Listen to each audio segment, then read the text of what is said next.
Logique.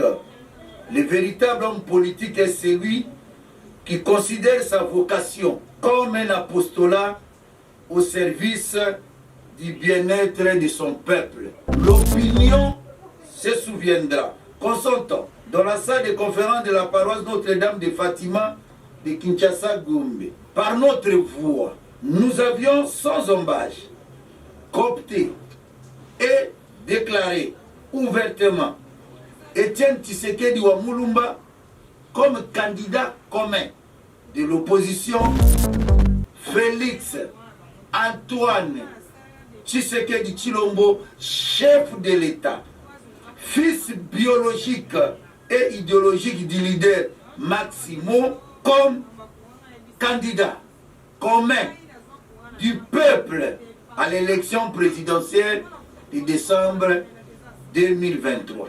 Le président Félix Antoine Tshisekedi Tshilombo est candidat du peuple parce qu'il ne se présente ni comme candidat sous le label de son parti politique.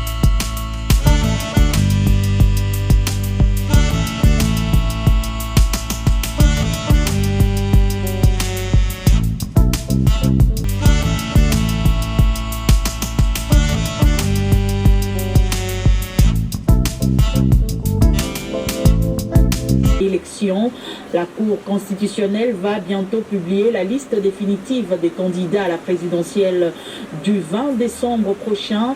La haute instance judiciaire va se pencher sur les contentieux des candidatures à son audience publique de ce vendredi. Conformément au calendrier électoral, la Cour constitutionnelle a réceptionné 11 affaires de contentieux en rapport avec l'élection présidentielle. 3 de ces requêtes visent 2 candidatures, dont celle de Félix Tshisekedi et Moïse Katumbi Tshako.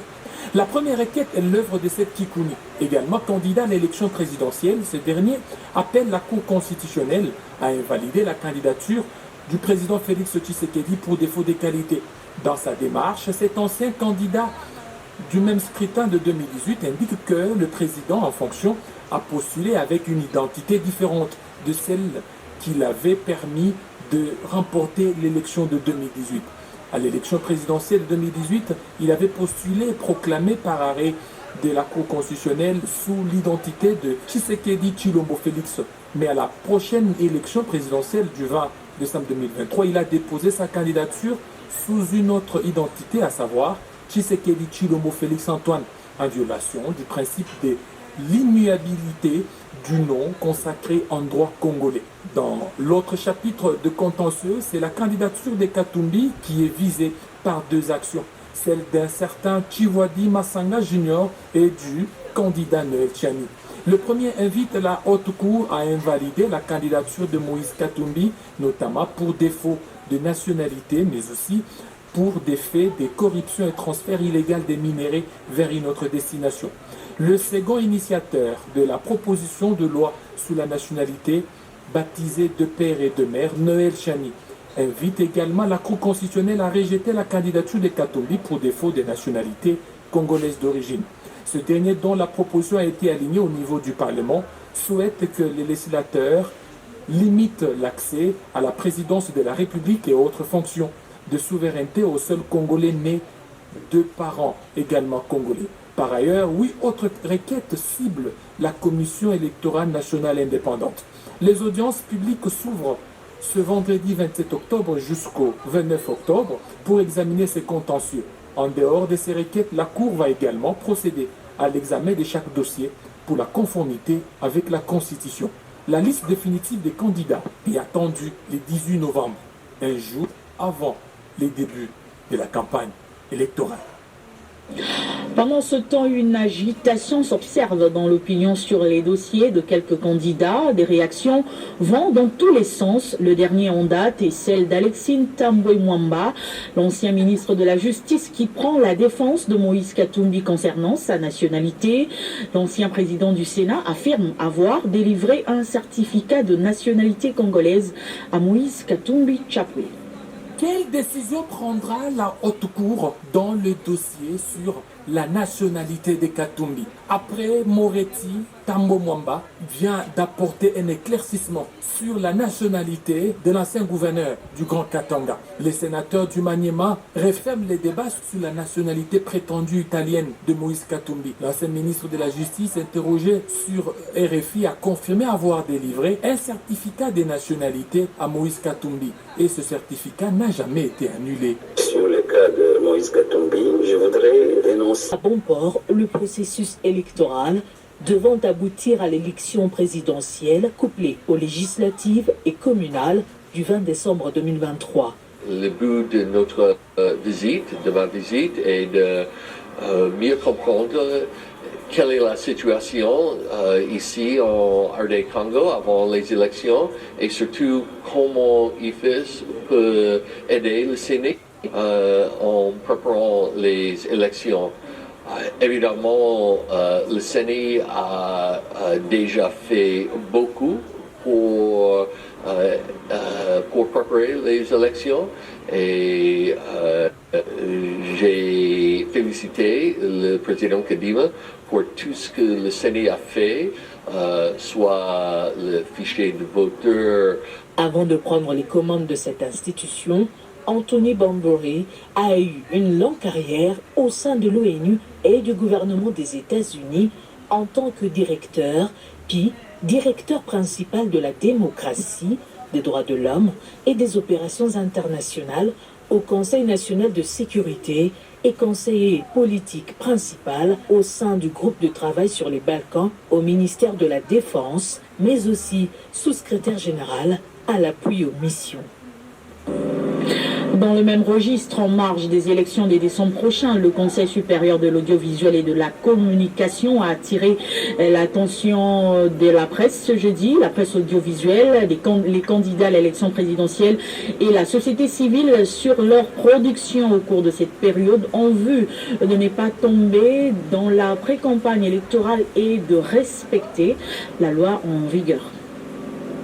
Il était question pour les présidents du Conseil supérieur de l'audiovisuel et de la communication, Christian Boussembe, de sensibiliser les médias audiovisuels, le représentant du candidat à la présidentielle et les délégués de la société civile sur les contenus médiatiques à produire et à diffuser avant et pendant les élections afin d'éviter les dérapages.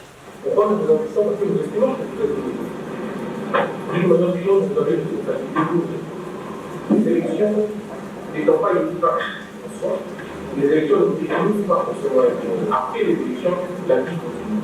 Et nous ne pouvons pas accepter que pendant, à cause des élections, un événement qui vient chaque 5 ans, que la vie soit. Les élections sont un moment. C'est un moment crucial, c'est vrai. Un moment de désignation de ceux qui vont présider à la République de tout un peuple. Mais ça ne peut pas être un moment de déchirement.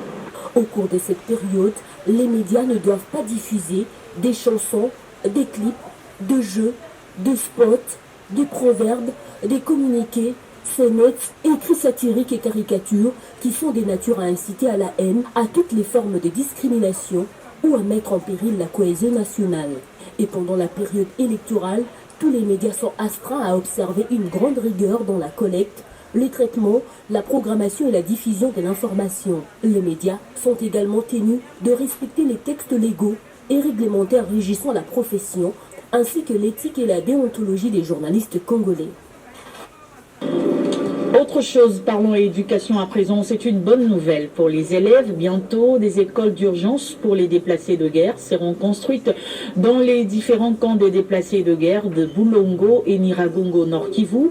C'est le directeur général du Fonds de promotion de l'éducation et de la formation, Guy Wembo, qui a fait cette annonce ce jeudi à Goma où il séjourne. Ses propos ont été recueillis par notre correspondant sur place, Pacheco Kavundama.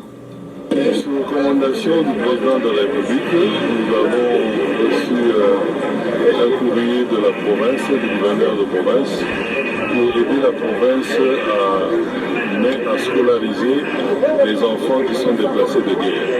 Donc nous sommes là pour construire les salles de classe d'urgence afin que tout enfant congolais qui se trouve dans le territoire de Goma puisse aller à l'école pendant ce temps en attendant de rentrer dans son village.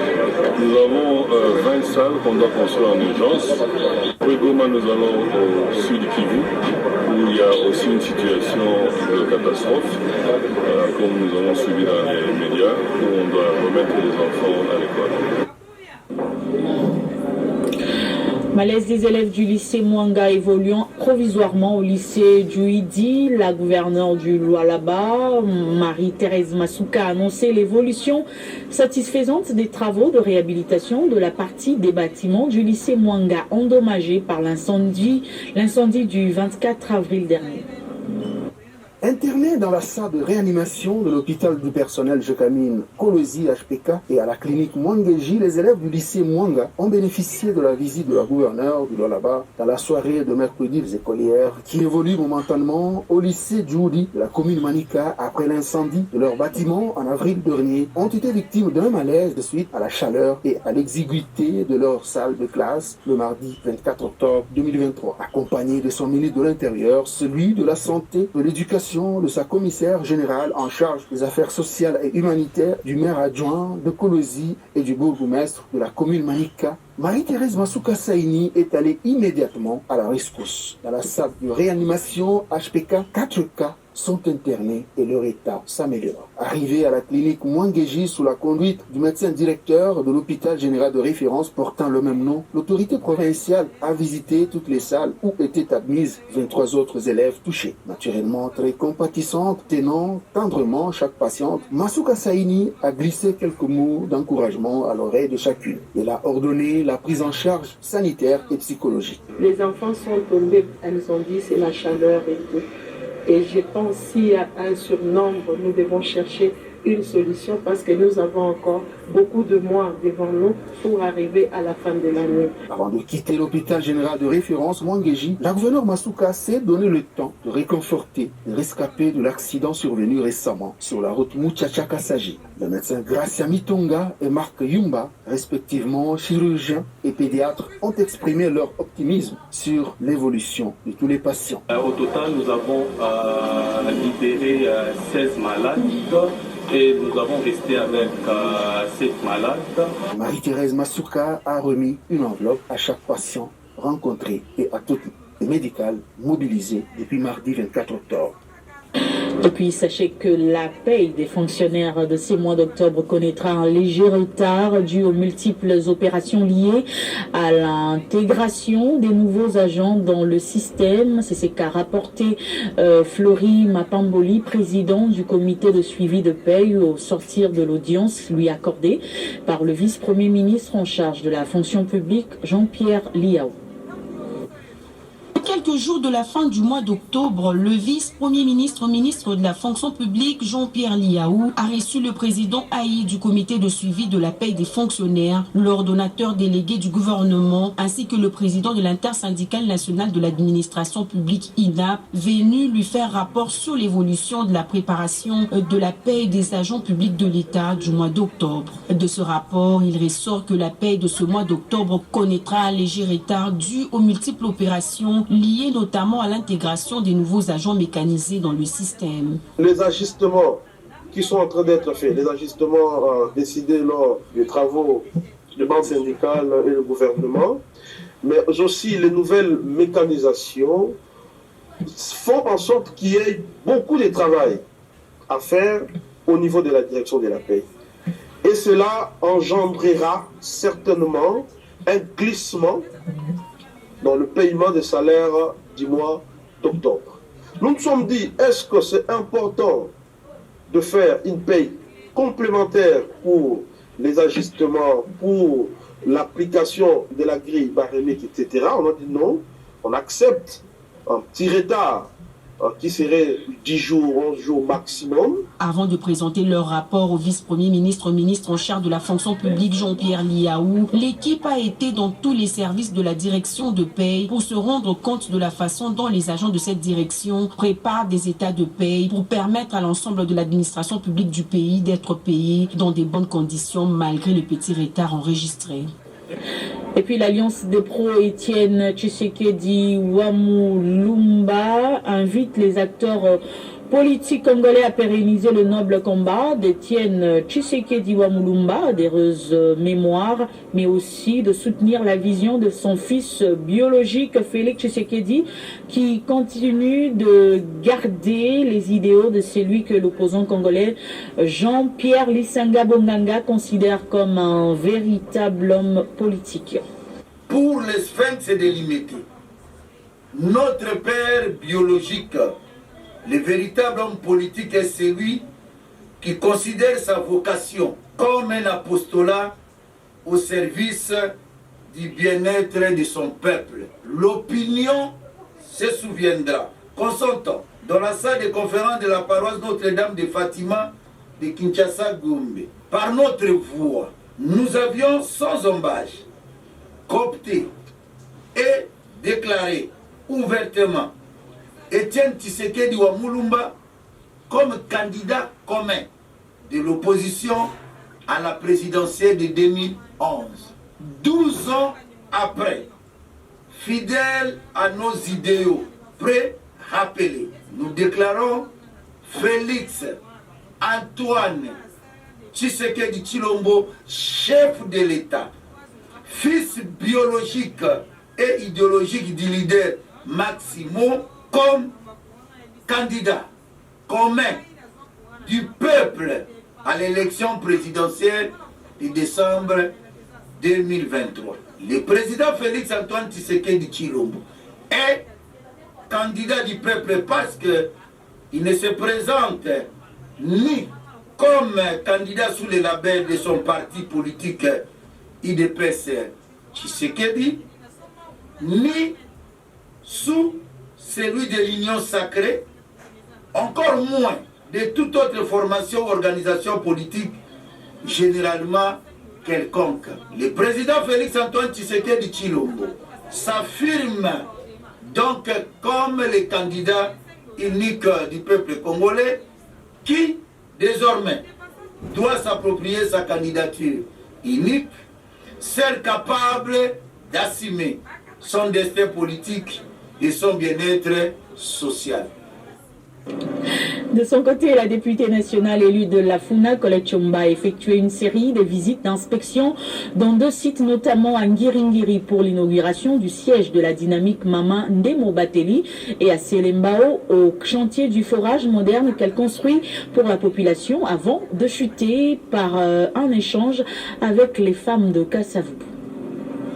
La députée nationale et rapporteure adjointe de l'Assemblée nationale, Colette Chomba, a commencé son marathon au culte d'Au-Revoir au poste de Kalamou à l'intention du couple-major Colin et Marceline, promus pour d'autres fonctions au quartier général de l'église armée du Salut. L'occasion était aussi pour Colette Chomba de remettre une enveloppe consistante au major de l'armée du Salut en guise des contributions à la construction d'un gradin dans le poste Kalamou en vue d'agrandir l'espace. Après de belles paroles des bénédictions des bénéficiaires à son endroit, l'élu de la Funa s'est dirigé à Ngiringiri, l'une des communes de la circonscription de la Funa. Dans son souci d'accompagner les activités des femmes, elle a inauguré le siège de son ONG dynamique Mama Ndemo Bateli, une structure de mise en action de sa vision de l'autonomisation de la femme. La cérémonie s'est déroulée en présence de la coordonnatrice Maman Duzi et d'autres cadres et membres. Colette Chomba s'est félicitée pour la dotation du bureau à la dynamique Mama Ndemo Bateli, symbole de sa proximité à sa base de la Funa et un moyen pour les membres de rester en contact direct et permanent avec elle-même à travers la coordination. Le parcours a été ponctué par la visite d'inspection des travaux de construction du forage moderne qu'elle a doté à la population du quartier Kalunga à Selembao. Après s'être enquérie de l'avancement des travaux à pas des géants, la députée nationale Colette Chomba a échangé à bâton rompu avec les femmes de Kasavubu sur plusieurs points concernant ses actions en faveur des femmes. Annoncé à plusieurs reprises, c'est finalement ce samedi que le Premier ministre Jean-Michel Sama Lukonde arrive à Isiro, dans la province du Haut-Uélé. La confirmation a été faite d'abord par le vice-premier ministre en charge de l'Intérieur à travers un message envoyé au gouverneur Christophe Bassian Nanga, puis par le porte-parole du gouvernement provincial Raphaël Marie Massoki à l'issue d'un conseil de ministres tenu ce jeudi à Isiro. Regardez. Après le message officiel du vice-premier ministre, ministre de l'Intérieur, annonçant l'arrivée imminente du Premier ministre Jean-Michel Sama Lukonde à Isiro le samedi 28 octobre de l'année en cours, place à la mobilisation de toutes les couches sociales de la population dont les gouverneurs Christophe Bassian Nanga ont fait son cheval de bataille pour l'accueil digne et chaleureux au chef du gouvernement de la République.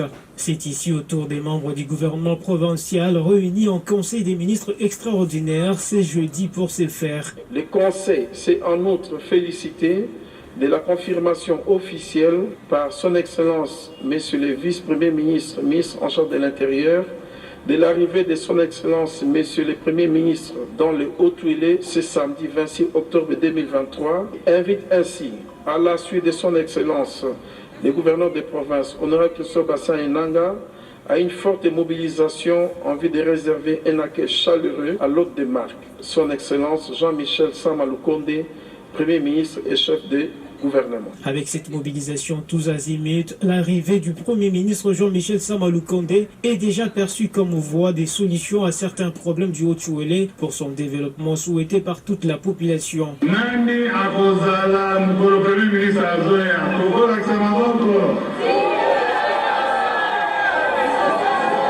La joie est déjà remarquable au sein de la population de la province du Haut-Uélé. Après Bukavu, le ministre d'État en charge des infrastructures et travaux publics est arrivé mercredi à Uvira, dans la province du Sud-Kivu. C'est un accueil en pompe que la population d'Uvira a réservé au fils du terroir, Alexis Guizaro, sur la terre de ses ancêtres.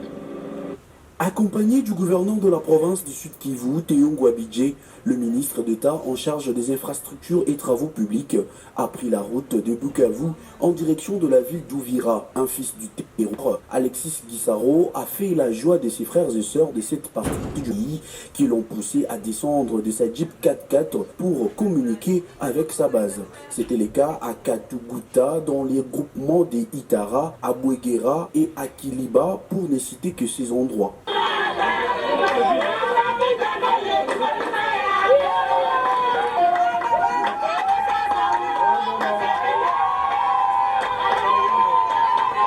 Même tableau à la chefferie de la plaine des Rouzizi à Montaroulé. Ici, l'ambiance est montée d'un cran, une population en liesse qui s'est dit soulagée du passage d'un de leurs à Uvira, la terre de ses ancêtres. Mais mots en main, les riverains ont reçu les réponses de celui qu'ils considèrent comme un père, voire un sauveur. Et comme si cela ne suffisait pas, à l'entrée de la ville d'Uvira, précisément au rond-point Kavivira, la mobilisation était totale. Chants, danses, cris de joie en l'honneur de celui qu'on a surnommé l'homme des actions positives. Alexis Guissaro a eu droit à une caravane motorisée. Na mukwe naro ya kushuka malalamiko yenu na yote mwenye mnasema vitafikia mkubwa nchi. Uvira électrisé, Uvira tombé sous une bénédiction divine marquée par une pluie à signes qui dit tout.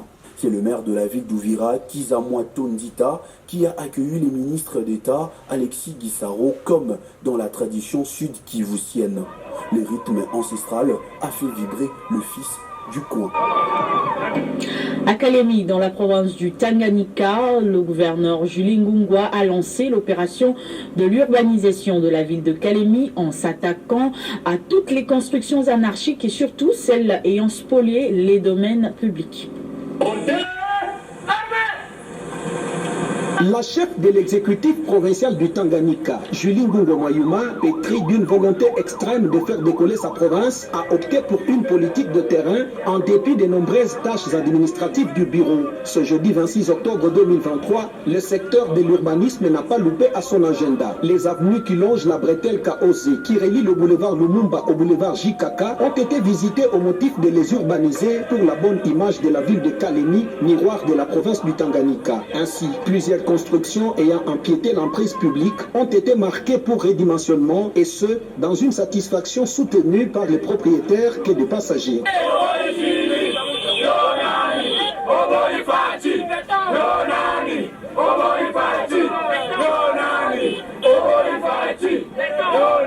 Mes impressions sont bonnes parce qu'il est dit le sol et le sous-sol appartiennent à l'État congolais. Dès lors que quelqu'un construit, il doit suivre aussi les normes. On ne peut pas construire en désordre comme qui dirait nous étions au village. Comprenez que Kalemi, c'est une ville qui prend déjà de l'ampleur, qui prend déjà l'aspect des grandes villes en RDC. Cette opération se poursuit jusqu'aux abords des deux boulevards allant de Kisebwe à l'aéroport de Kainda ou encore de Kisebwe au stade omnisport de Kalemi où l'autorité provinciale a prôné boulevard sans conteneurs, boulevard sans bistrot, boulevard propre, tenant sur les projets infrastructures d'urgence d'asphalte de 21 km à travers la ville de Kalemi avec possibilité de l'élargir à 60 selon son dernier plaidoyer. Le gouverneur Julie Ngungo Mayuma reste déterminé à raviver l'image de l'ancienne Albertville des Rêves Mémoires. C'était l'essentiel de l'actualité. Place au rappel de titres. Présidentielle du 20 décembre, la Cour constitutionnelle va bientôt publier la liste définitive des candidats à la magistrature suprême. La haute instance judiciaire va se pencher sur les contentieux des candidatures à son audience publique ce vendredi. Élection générale en RDC, le CESAC sensibilise les journalistes, les candidats et la société civile sur leur production au cours de cette période en vue de ne pas tomber dans la pré-campagne électorale et de respecter la loi en vigueur. Et bientôt, des écoles d'urgence pour les déplacés de guerre seront construites dans les différents camps des déplacés de guerre de Boulongo et Niragongo, Nord Kivu. Vous avez suivi les détails dans ce journal. Voilà, ce journal est donc complètement terminé. Merci de votre attention soutenue et surtout restez fidèles au programme de Télé 50.